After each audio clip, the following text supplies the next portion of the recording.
Drop it on them random. Coming up on this week's episode of Hip Hop Now Podcast, it's the best hip hop album from 2000 to 2005. This is going to be difficult. Let's get right to the business. Read these headlines. This album must be gone. This album must be gone. Classic albums are Come to Hip Hop Podcast.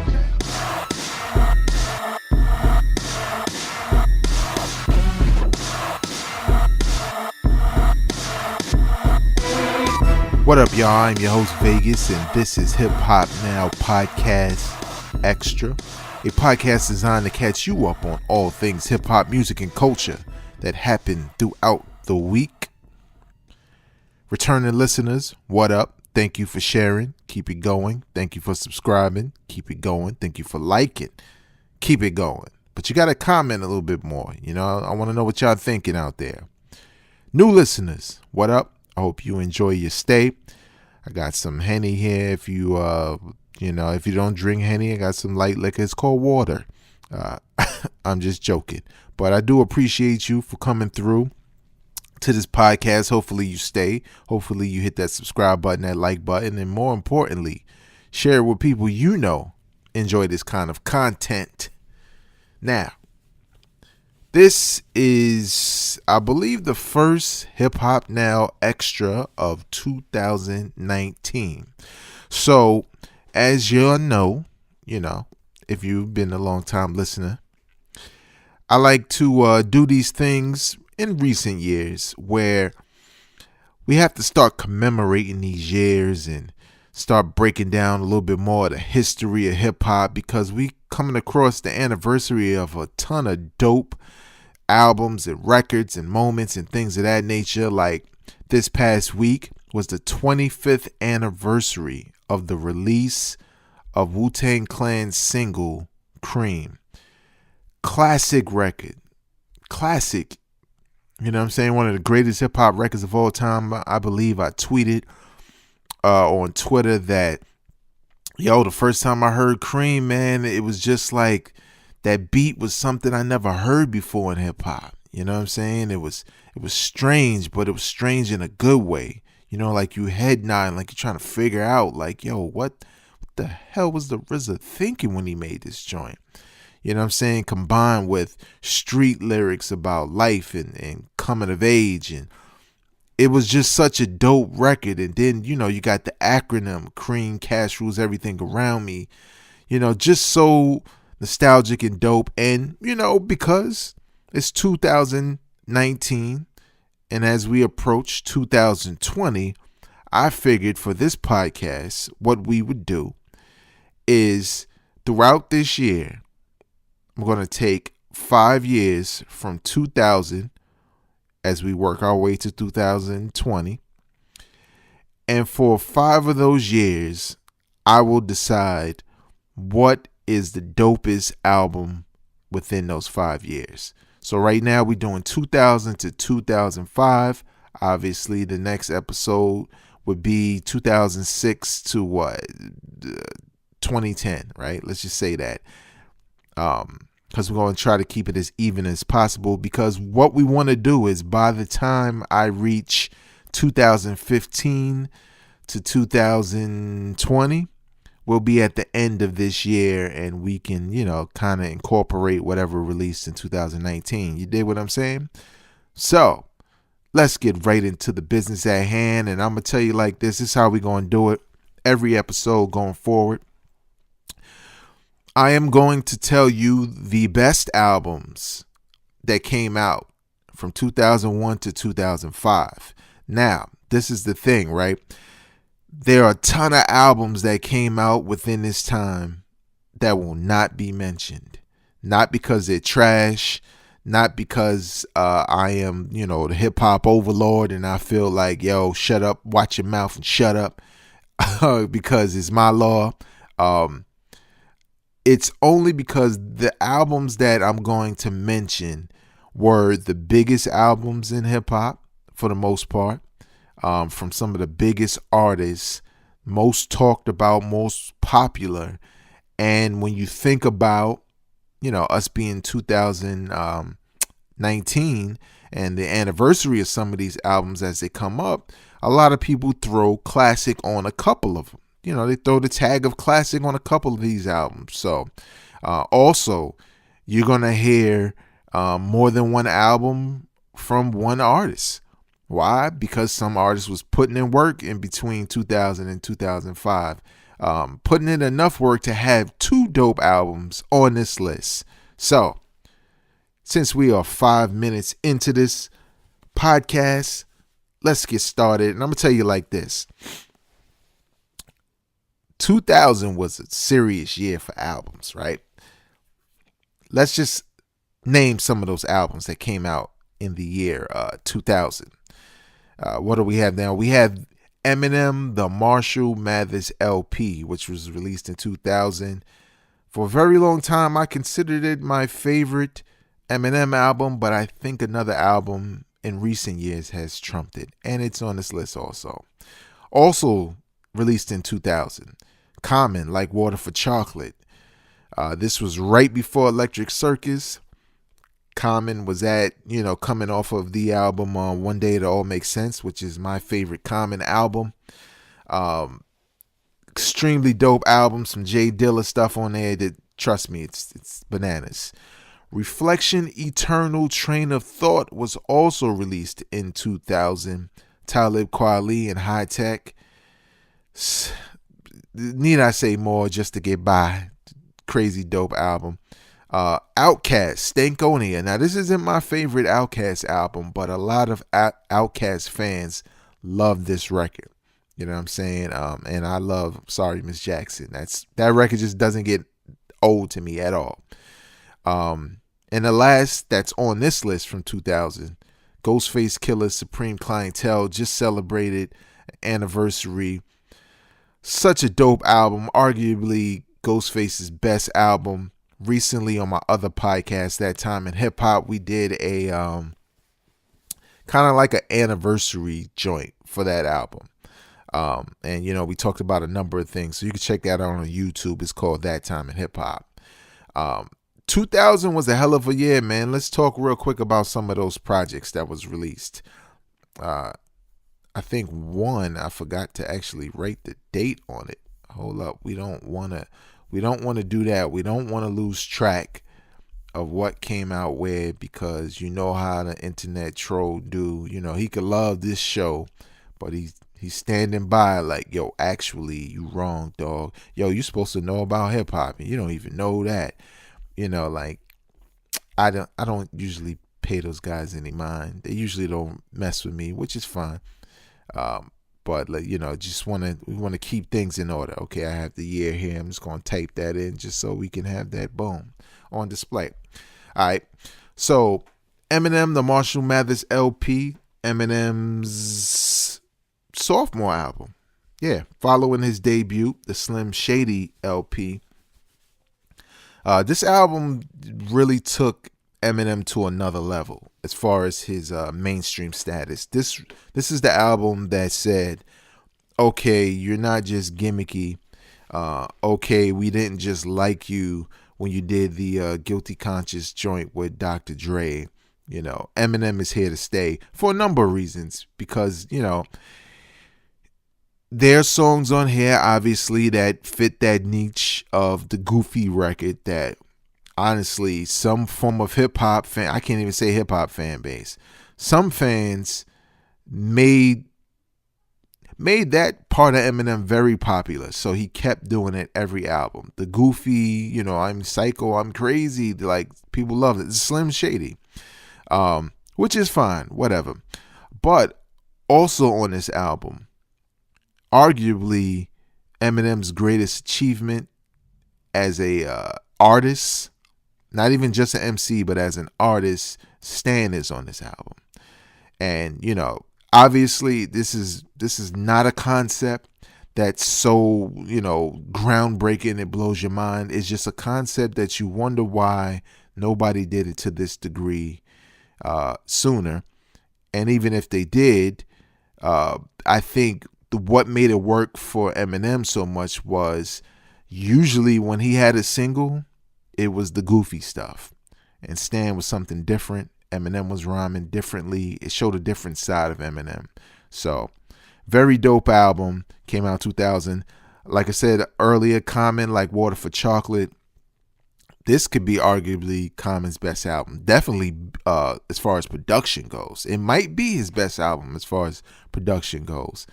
So many dope tracks on here, man. I played so many records off this album when I was hosting Strictly Hip Hop back in 2000. Shout out to Baltimore. Very, very dope album.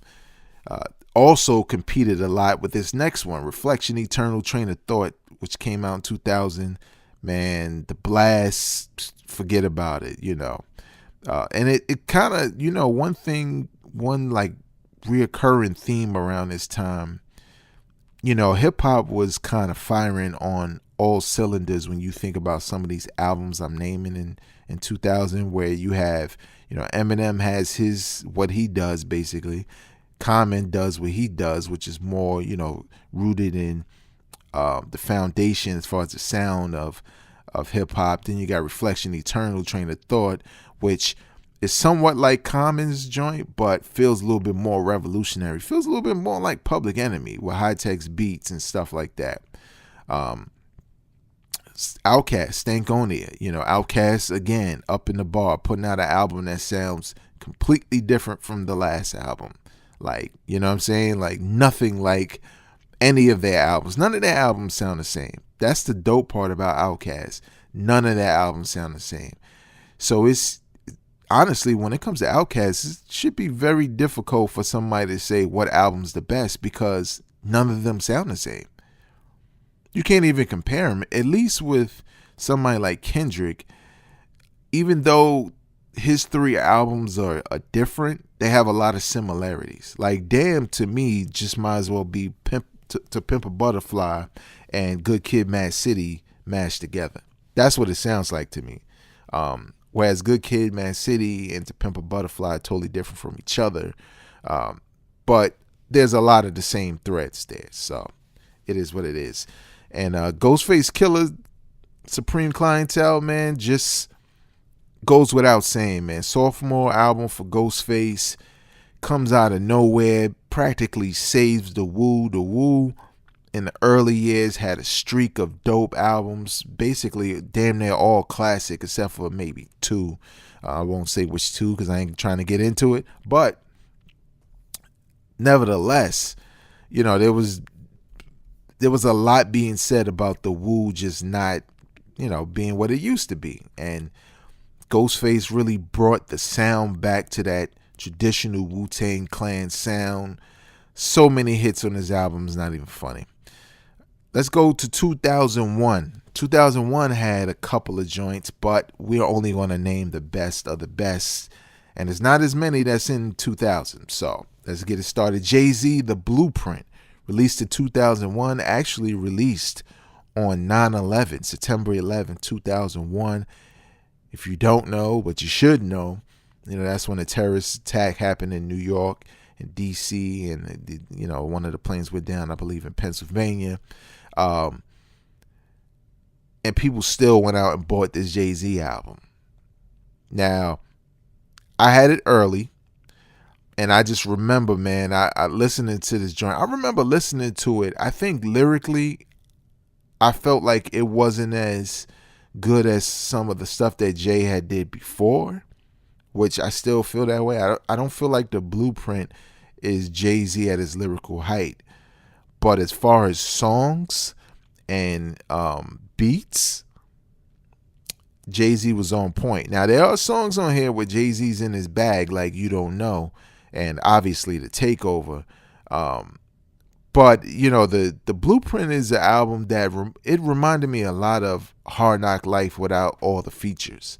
It was a very different Jay-Z album, and it felt more commercial, even though, it was kind of bringing back sampling in a heavy way with some of the production on there.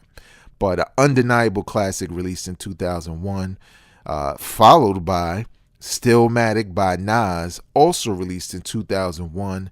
Everybody knows Ether dropped on Jay-Z's birthday. Stillmatic came out and Nas was back to people. Remember, this is the album that came after Nostradamus. That says a lot. Nostradamus, and I know this is probably argued now, but Nostradamus for a very long time was Nas's worst album. I don't know, man. I don't know if Nostradamus is still Nas's worst album. Because when I start thinking about, like, I don't dislike, what's the last joint he came out with? Nasir. I don't dislike Nasir like that. I just thought it was meh. I thought Nostradamus was whack. Like, you know what I'm saying? Like whack. Like whack for real. And I own it. And there's just no reason to go back. It's like painful to listen to, besides maybe 3 or 4 tracks that I actually like. But as far as this list, that is it for 2001. I know. Somebody came out, Bigfoot Longfoot album dropped in 2001. What you doing, Vegas? I know. But they're not on this list. Let's see if we got anything for 2002. 2002, Eminem, The Eminem Show, arguably Eminem's best album, probably my favorite Eminem album. The Eminem Show took what was dope about the Slim Shady LP and the Marshall Mathers LP and just gave you an album that sometimes feels like a double album to me. I don't know if it's the amount of tracks on this album or the length of the songs, but it feels like a very long album. And I think Eminem lyrically started to talk more about other things. He still had the goofy Guess Who's Back again. I think that's on the Eminem Show. But on the album, songs like White America and Till I Collapse just showed Eminem who was becoming a little bit more thoughtful with his lyrics. And that could be, I believe, 8 Mile soundtrack was out by then, so in the movie. So that it could be based off of the success of that, because Lose Yourself was a big record for Eminem. And again, he was doing more than the usual dog and pony show he would do with the Slim Shady crazy stuff. What else we got for 2002? We got an album that kind of wasn't an album, but a lot of people call it a classic. A lot of people consider it another Nas album, and that's The Lost Tapes. Easily, I could agree with anybody who might feel like this is the best album from 2000, 2005. But I wouldn't do that. Because I think, honestly, there's a little bit more to picking the best album between these years than the music just being dope. But I think because it contained a lot of records that didn't make the I Am Nostradamus original album, I believe some stuff that didn't make Godson, and we talking about some really dope records. Black Zombie, Do Rag, you know what I'm saying? Purple, like some stuff. I believe Blazer 50 was on there. Some really dope records by Nas. Basically a unreleased, not even greatest hits. It's a greatest hits album now because everybody love it. But since 2002, we've been looking for a part 2 to The Lost Tapes. Imagine that. Also released in 2002, and it's the last one I'm gonna mention from that year. Scarface, The Fix. What's so dope about this album is the fact that, now I know we're not supposed to mention his name, but for historical purposes, I'm not a co-defendant of Mr. Robert Kelly, but I'm going to make a reference. For historical purposes, remember when R. Kelly try to get the mansion and trapping people in the closet out your mind. But remember when R. Kelly was hot, right? And he started putting Ronald Isley on a number of records. And Ronald Isley kind of got hot again. And you talk about a dude who's been out since what, the 60s? Singing? That's kind of how I felt like with the Scarface situation. Jay-Z and Rockefeller were at the height of their powers, and it took all this production, all these guest appearances. Not that Scarface was on Rockefeller, nothing like that. But Scarface's album got a real heavy shot of really, I would say, like New York, East Coast, Philly, whatever, rap. The beats became a little bit different for Scarface releases, not typical of his sound before that. Became more aggressive and stuff like that, and he had collaboration with Nas and Beanie Siegel and stuff like that, and records like My Block. And what it showed was that Scarface was still dope in 2002, and this album people forget about this album. People forget how Scarface, The Fix, was like, yo, did you hear that Scarface album? That album's crazy. That's basically what the word was. So there you have it. 2003, we have a number of releases. Could be considered another very good year in hip hop. 50 Cent's Get Rich or Die Trying dropped in 2003, and let me tell you, people may say now that it was trash, but back then nobody said that. No one.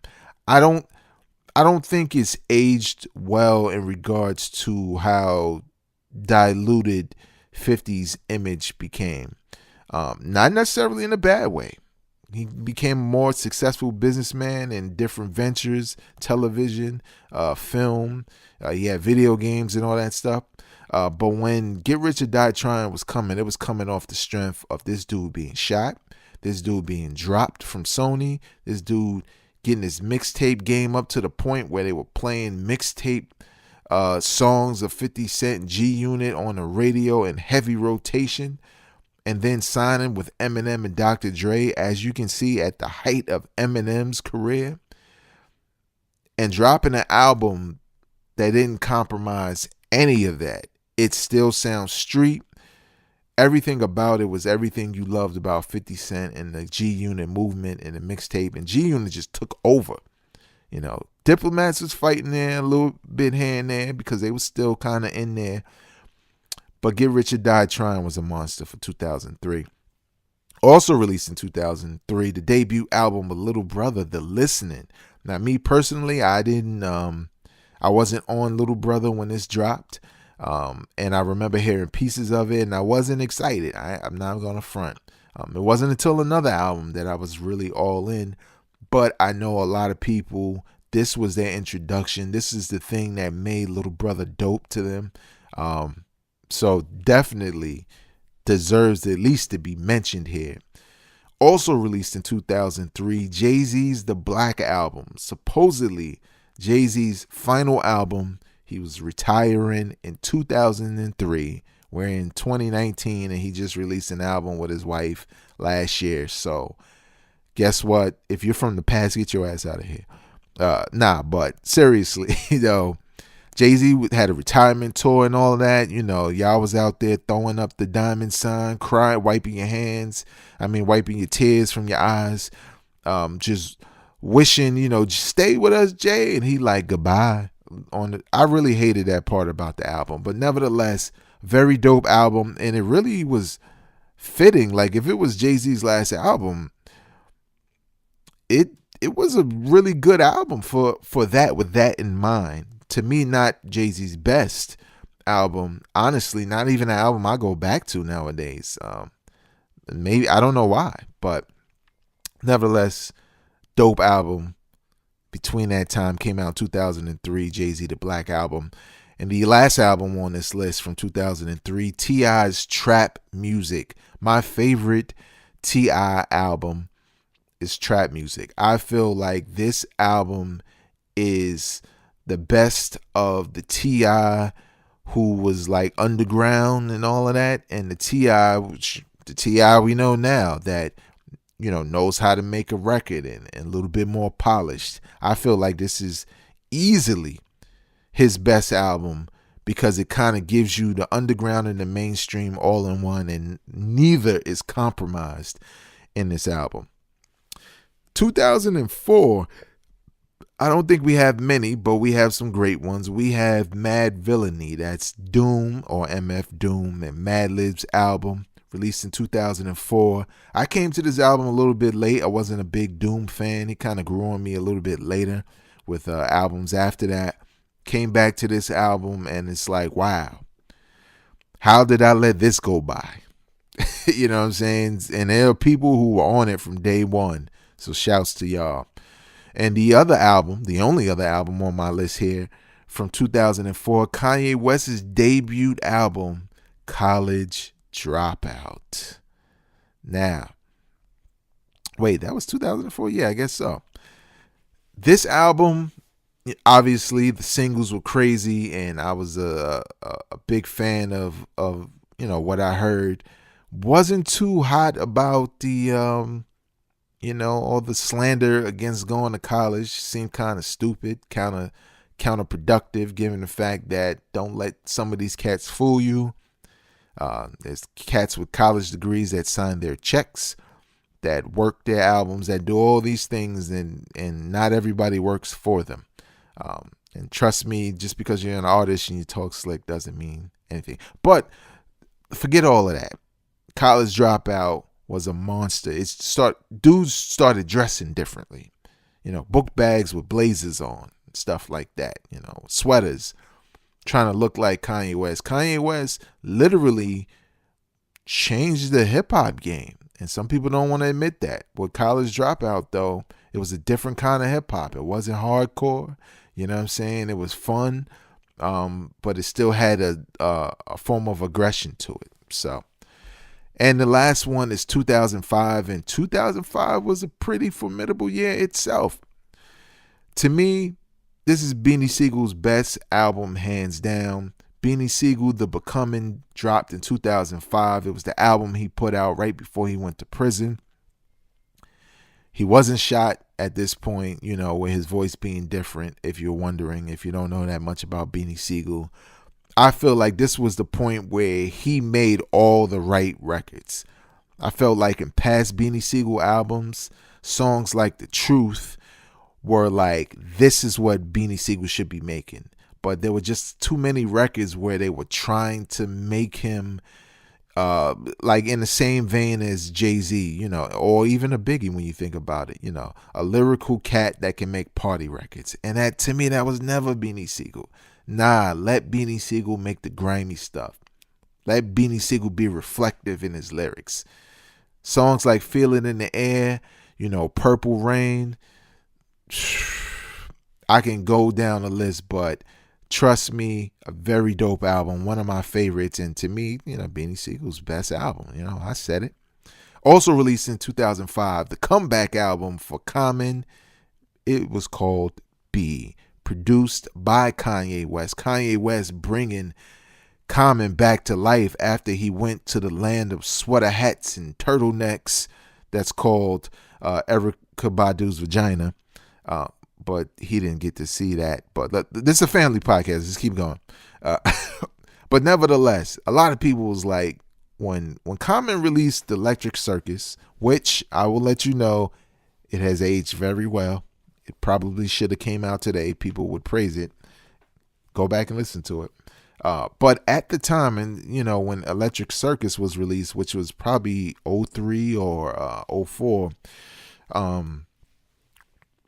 I hated it. A lot of hip hop fans hated it. They was like, yo, what happened to Common? What happened? We had Light Water for Chocolate, and now we got Electric Circus. What happened? Well, B was Common coming back, and he came back with a vengeance. And, Kanye West hooked him up, knew exactly what to do. And, it just came out with a very dope album, classic in a lot of people's minds. Another album released, obviously, Kanye West came right back with Late Registration. A lot of people feel like this is Kanye West's best album. And I think that's only because it's almost like Kanye's debut was more of a mainstream radio friendly sounding album, and Late Registration has a very dark tone to it. You know what I'm saying? And I think a lot of hip hop fans really dug that side of it. Also, the album that was, the beginning steps of Jay-Z and Nas coming back from their battle in 2001 and reconciling and all that good stuff. So there it is. You have it. Also in 2005, Little Brothers The Minstrel Show. This was their sophomore album and my favorite album from them, hands down. Got a lot of attention. People would call them the new Tribe Called Quest. People were going in. People were loving Little Brother, man. And then they broke up after this. But nevertheless, very dope album from 2005. Another joint in 2005, The Game's debut album, the documentary. I wasn't a big Game fan in 2005 because the name dropping was just too much for me. But The Game was big. He had the G-Unit co-sign. A lot of the 50 records that were supposed to be on 50's sophomore release, The Massacre, wound up going to Game, and kind of launched Game into the game, right? That's what we're saying. And the last album from 2005 and the last on this list before I reveal to you what I think is the best album from 2000 to 2005. The last one for 2005 is Lil Wayne's The Carter 2. A lot of fans that have been fans of Lil Wayne since the beginning say this is not only the best Carter album, but this is the best Lil Wayne album. It's a double album. It was the first album where Lil Wayne kind of stopped rapping like Missy, because that's what he used to rap like when he was with the Hot Boys. You know, a lot of sound effects with the mouth area. Pause. But nevertheless, the beats got kicked up. The rhyming, the skill, everything got kicked up. Gilly the Kid was ghostwriting. We know this. But nevertheless, he definitely taught Lil Wayne that there was a different way he should be rhyming to get more respect. And I own this album. And trust me, there's a lot of cats who know Lil Wayne from Carter 3 on, never heard this album. I think you should press play. It's pretty dope. Now, I just went through a number of albums from hip-hop albums from 2000 to 2005, and we have reached the point in the program where we got to wrap this up and say what is the best album out of all those albums to be released. Now, I'm going to let you know this is probably just a biased opinion because I feel like it's my favorite out of all of them. I literally still listen to this album like it's brand new. It's Ghostface Killah's Supreme Clientele. I don't know if it was the surprise that Ghostface never considered, at least before this, never considered the best MC, the best character out of the Wu, just one of the dopest in the group, hands down, but never really, like back when the Wu first dropped, it might have been one dude that really loved Ghostface, but not as much as Method Man or GZA or maybe even RZA or Raekwon or Inspector Deck. Like, Ghost was, or ODB for some people, Ghost was a few steps back. And Iron Man and his appearance on Only Built for Cuban Links and, other joints they did, the remixes and stuff like that with Jodeci, Freaking You remix with Rain Ghost. Ghostface put in a lot of work, man. But I don't think nobody was expecting that much from his sophomore album. And you want to talk about an album that has a number of tracks, and as much as you listen to that album, it flows like it's 30 minutes long. And I know that's not the length of that album. It flows in such a way where it maintains the energy from the first record to the last record. I don't know if I could say that as much about every album here, because not every album here has aged well. Not that they're trash now, but when you go back and listen to them, it's different. They were more about the time. Some albums on this list you can go back and it's a nostalgia thing. But this was just a well put together album. It brought the Wu back. It just had a sound and a feeling that was what you remembered from when the Wu first dropped, but it felt like the Wu was going into the new millennium on Ghost's shoulders. It's difficult for me to look at some of these albums and say, do I like it better? Do I like Get Rich or Die Trying better than Supreme Clientele? Nah. Do I like Stillmatic more than Supreme Clientele? Nah, not really. Reflection Eternal? No. Commons B? No. Stankonia? Eminem Show? Mad Villainy? I love the Minstrel Show. Can I really definitively say I like this better than Supreme Clientele? I cannot. And that's kind of the conclusion I came to. Not is it dope as an album with guest appearances and beats and production and skits and a flow that just goes straight through and is perfect from beginning to end. But it has a staying power. You know what I'm saying? That may be fairly rooted in nostalgia, but all these albums have that. You know what I'm saying? I was around for all these albums. When I hit play on any one of these joints, it's going to take me back to wherever I was and whatever I was doing. But Supreme Clientele is special. And to me, it's the best hip-hop album from 2000 to 2005. That's going to do it for me for this week. You can follow me on social media by searching for @Vegas World INC. That's Vegas World INC. And please know that this podcast is available wherever you listen to podcasts. That includes Spotify, iTunes, Stitcher Radio, TuneIn, Spreaker, wherever. All you have to do is search Hip Hop Now Podcast and you see your boy with the numerous covers, because for some reason my covers don't sync, but whatever. Also know there's another podcast there that you can catch, and it's called That Time in Hip Hop. It's all about things like this, the history, nostalgia, and most importantly, the preservation of hip hop music and culture.